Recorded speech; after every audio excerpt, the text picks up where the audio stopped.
आणि ही परिस्थिती दिवसेंदिवस अधिक बिघडत जाणार आहे. कारण प्रधानमंत्री मोदींच्या कारकिर्दीमध्ये भारताला एकही मित्र नाही सच्चा, लक्षात घ्या. शेजारच्या राष्ट्रातही मित्र नाहीत आणि बाहेरही मित्र नाही. जे मित्र होते ते आपण गमावलेले आहेत. अशा वेळेला मोदींना राज्यांच्या मुख्यमंत्र्यांशी बोलावं लागतं आहे. पण 27 दिवस का लागले? ज्या दिवशी युद्ध सुरू झालं त्यानंतर परिस्थिती हाताबाहेर गेली, बिघडत गेली, तेव्हाच त्याने सर्वपक्षीय बैठक दिल्लीत बोलवायला हवी होती. त्या बैठकीला त्याने स्वतः उपस्थित राहायला हवं होतं. त्यानंतर राज्याचे सर्व मुख्यमंत्री, याशिवाय राज्याचे अन्न व नागरी पुरवठा मंत्री, बरं का, फूड सप्लाय, सिव्हिल सप्लाय, हे जे मंत्री आहेत त्यांच्याशीही त्यांनाही त्यांनी मार्गदर्शन करण्याची आवश्यकता होती. आपण देशाचे नेते आहात. आपण एका राज्याचे किंवा एका पक्षाचे पंतप्रधान नाही आहात मोदीजी. पण आज तुम्ही देशाला रॉकेलच्या रांगेत उभं करून मुख्यमंत्र्यांशी चर्चा करताय. ठीक आहे, बघू चर्चेतून काय निष्पन्न होत आहे. रेशन कार्ड धारकांना 3 लिटर केरोसिन देण्याचा निर्णय देखील घेतला. याच्याकडे कसं पाहता? कारण स्टोर नाहीयेत, लोकांचा संभ्रम आहे. टीका पण होती या निर्णयावर. नाही, टीका करून उपयोग काय?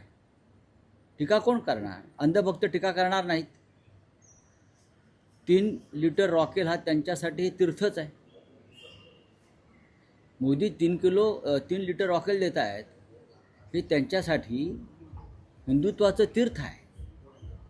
पण या देशातली सामान्य गोरगरीब जनता, मध्यमवर्गीय जनतेला सुद्धा आता यापुढे 3 लिटर रॉकेलवरती गुजराणा करावा लागत असेल तर देशावरती ही परिस्थिती आणि अवकळा फक्त मोदी राज्यामुळे आणि मोदींच्या चुकलेल्या नियोजनामुळे, नेतृत्वहीन कारभारामुळे ही परिस्थिती निर्माण झाली.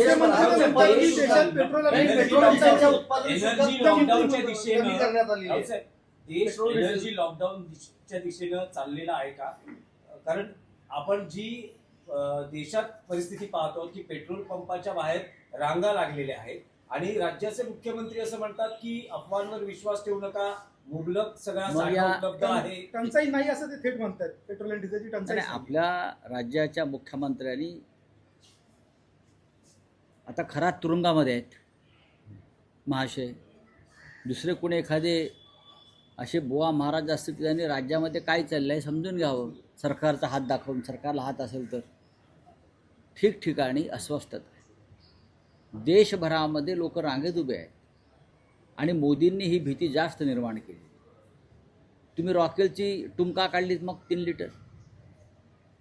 3 लिटर रॉकेलची टूम तुम्ही का काढली? तुम्ही रॉकेलची टूम काढल्यामुळे लोकांमध्ये एक भीती निर्माण झालेली आहे. तुम्ही पेट्रोल आणणार कुठून? चीन सारख्या देशामध्ये, फ्रान्स सारख्या देशामध्ये साधारण 4 महिन्याचा साठा आहे पेट्रोल आणि डिझेलचा या क्षणी, 4 महिन्यात. आणि आपल्याकडे 1 आठवड्याचाही साठा उरलेला नाही, ही माझी माहिती आहे दिल्लीतली. आणि तुम्ही कोणाला दिलासा देताय? तुम्ही जनतेला विश्वासात घेऊन सत्य सांगायला पाहिजे. आता सरकारनं जाहीर केलेलं आहे की 2 महिन्याचा साठा उपलब्ध आहे. आपण 2 महिन्यानंतर त्याच्यावर चर्चा करू. जर 2 महिन्याचा साठा उपलब्ध असेल, आता काही जहाजं आपली हॉर्मुझ समुद्र धुनीतून जी 4 जहाजं इराणच्या कृपेने सुटलेली आहे, त्याच्यामुळे थोडी परिस्थिती ही बदललेली आहे. याच्यामध्ये भारताची डिप्लोमॅसी नसून इराणनं दाखवलेली भारतीयांच्या बाबतीमध्ये संवेदना आहे.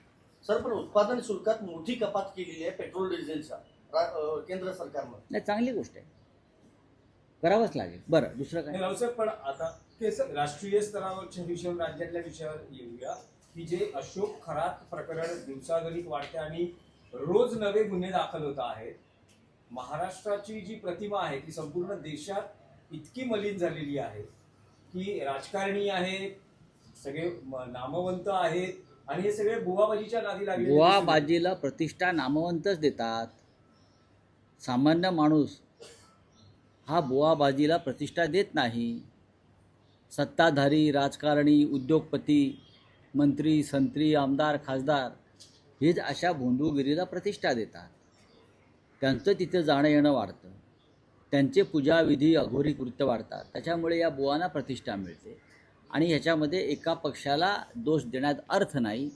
हा सर्वपक्षीय अत्याचार आहे पण समाज जीवनावर. राऊतसाहेब, पण त्या केसरकरांना गंभीर आरोप खरंच- असे झाले आहेत खरंच- की एकनाथ शिंदेंनी विधान परिषदेमध्ये जे भाषण केलं त्यात त्यांनी उद्धव ठाकरेंचं नाव न घेता त्यांना इशारा दिला आहे की माझ्याकडेही बरीच माहिती आहे. हे बघा. राज का राज राज रहने दो. बघा हे त्यांना त्यांचे काय काही नेते काही ट्विट करतायत. करू द्या. पाणी का दिलं उद्धव ठाकरेंच्या सरकारनं, उद्धव ठाकरेंची बैठक जी ताजमध्ये झाली ती कशा बाबतीत होती, असे अनेक मुद्दे उपस्थित केले ज्या आहेत. विषयांबाबत आणि ज्या विषयांवरती मी विश्वास ठेवत नाही अशा बुवाबाजीवर भोंदूगिरीवर अंधश्रद्धेवर त्याच्यावरती मी कधी बोलत नाही.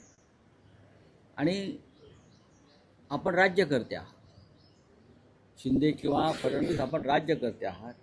राज्यकर्त्यांनी अशा भोंदूबाबाच्या नादाला लागू नये हे मी म्हणतो.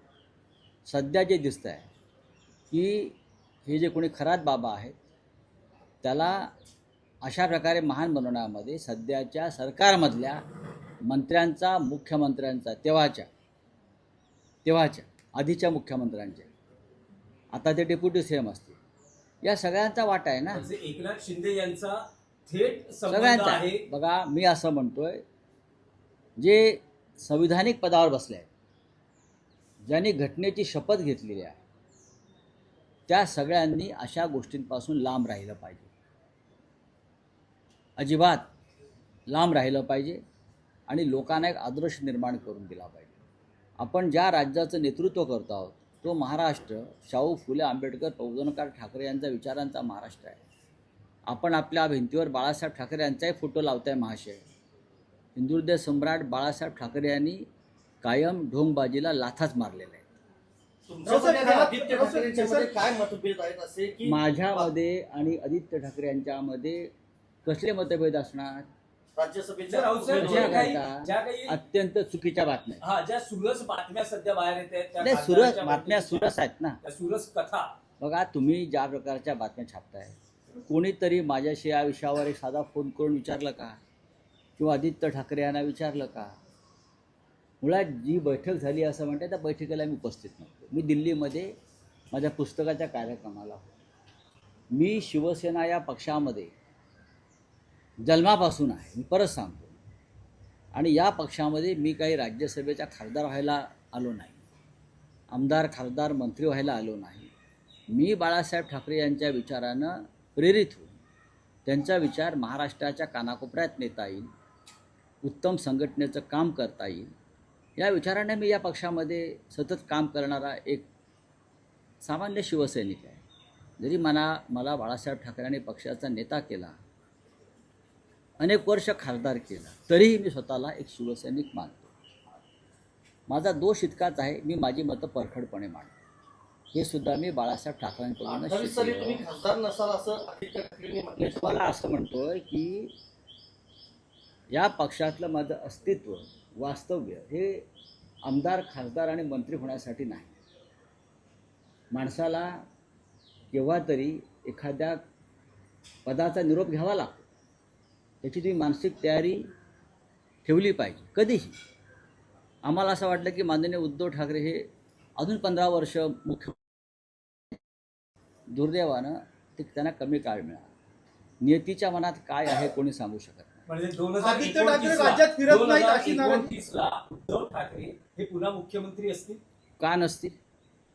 आम्ही त्यांच्यासाठी प्रयत्न करू. आज आम्हाला गरज आहे, आम्हाला सगळ्यांना, आम्ही खासदार आहोत का आमदार आहोत का हे विसरून पक्षावर जे संकट आहे सध्या, फोडाफोडीचं, पळवापळीचं, ते रोखून आम्हाला एक मजबूत संघटन उभं करून पुन्हा एकदा महाराष्ट्रात जनतेसमोर जाणं आणि या सरकारविरुद्ध संघर्ष करणं ही आमची प्राथमिकता आहे.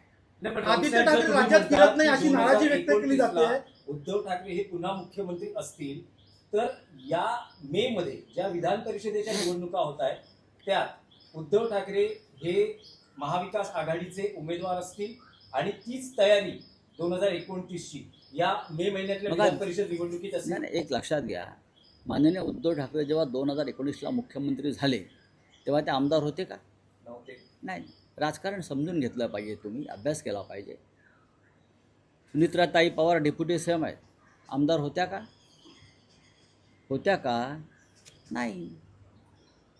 आम्ही असं म्हणतो की आमचं यापुढलं सगळं काम जे आहे माझ्यासारख्या कार्यकर्त्याचं, हे पुन्हा एकदा शिवसेनेच्या हातामध्ये संपूर्ण सत्ता यावी, आम्ही सगळे मिळून, आणि नेतृत्व उद्धव ठाकरे यांनी करावं, ही आमची भूमिका आहे.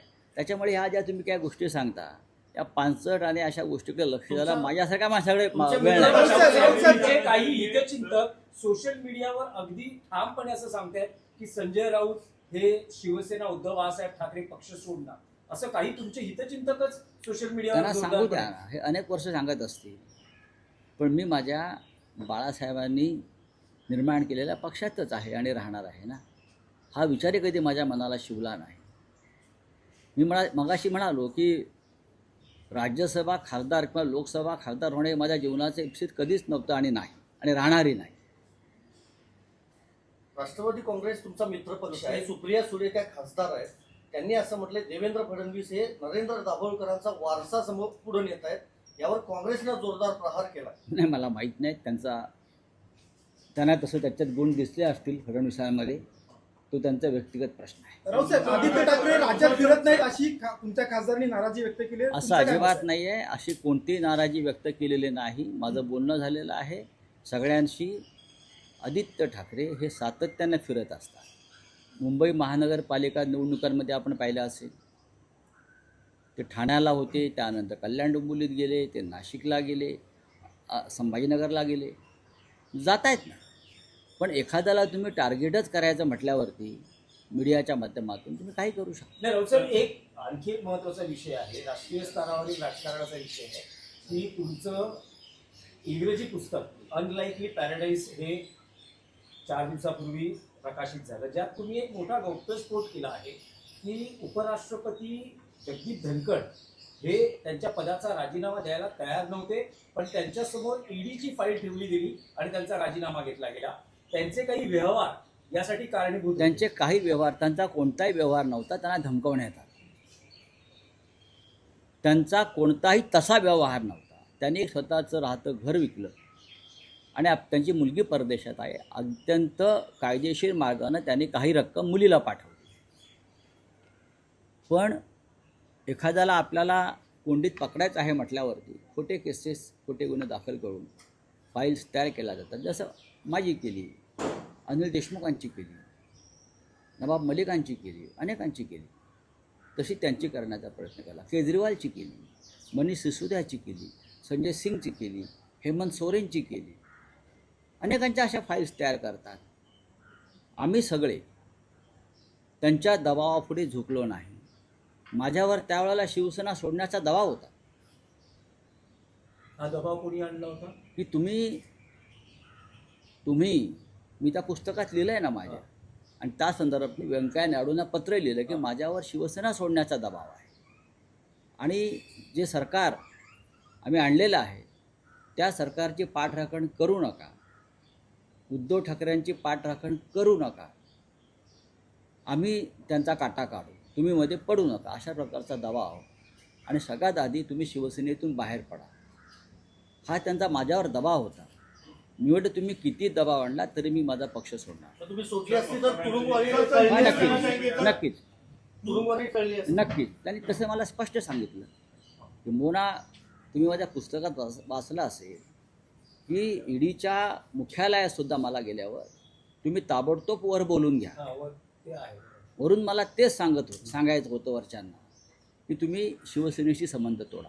रावसाहेब, मुंबईच्या गुजरातीकरणाला वेग आलाय का? त्याच्यामुळे एक लक्षात घ्या, दबावाला बळी पडले आणि त्यांना राजीनामा तेव्हा द्यावा तुम्ही जे म्हणताय ना हा प्रश्न, लागला.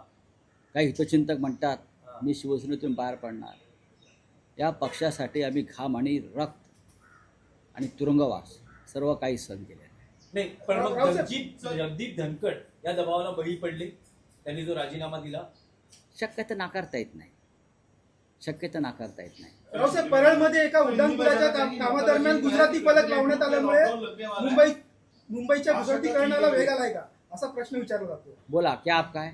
सर ममता बनर्जी ने जो है पहले थोड़ा और लॉकडाउन मूव की आशंका जताई है, क्या इससे बात तो उस पर दम लगता है, जिस तरह से बड़ी बड़ी कतार पेट्रोल डीजल रेशन और रॉकेल के लिए भी लगी है, केरोसिन के लिए, और जिस तरह से सरकार में ज़ोरदार हलचल चल रही है, तो लगता है मोदी जी फिर एक बार 10-15 दिन के लिए डीजल और पेट्रोल की बचत करने के लिए लॉकडाउन लगा सकते हैं। सर जिस तरह से PM Modi West Asia conflict CM की बैठक करवा रहे, किससे सीएम की बैठक करवा रहे, क्या आपको लगता है लॉकडाउन आएगा? बहुत देर हो गई, ये बैठक करने में बहुत देर हो गई। मोदी के मन में कुछ ना कुछ इस प्रकार की बातें चलती रहती है, लोगों को धक्का तंत्र देने की। सर रोहित पवार बोल रहे हैं कि पेट्रोल भी जरूर होता है।